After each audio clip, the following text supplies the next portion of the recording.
I was having heavy bleeding. I would have to have a sweater around my waist. I took an extra set of clothing in my car, and it just started controlling my life in that way.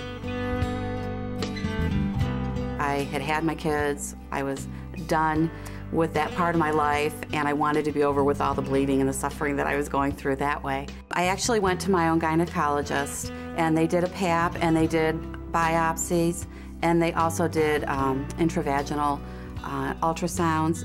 Because my test came back that I was further in menopause than they had initially thought, my best option was to have a hysterectomy, and my gynecologist recommended her way of doing a hysterectomy, which was an abdominal hysterectomy.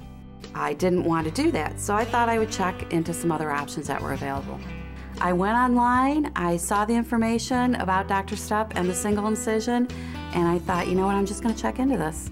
My understanding of the procedure was that they would put a port through my belly button, there would be a single incision, and they would remove everything, well, they would remove everything vaginally that they could.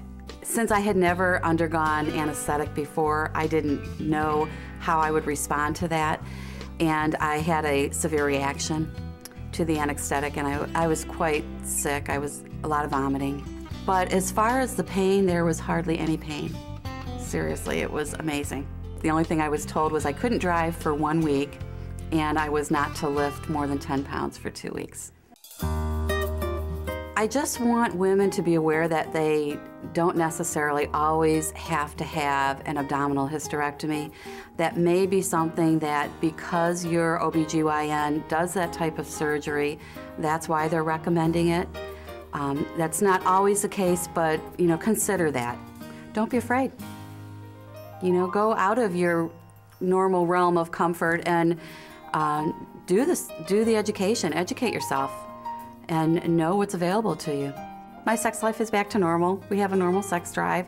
A lot of women are worried about their sex drive, and I think if you didn't have it before, it's probably going to be the same. But whatever your sex drive was previously, for me, it went right back there when I was able to have sexual functions again. Not having my period anymore is just wonderful. I always say, the women get the bad end of everything. The men don't have any of that stuff, so it's just great.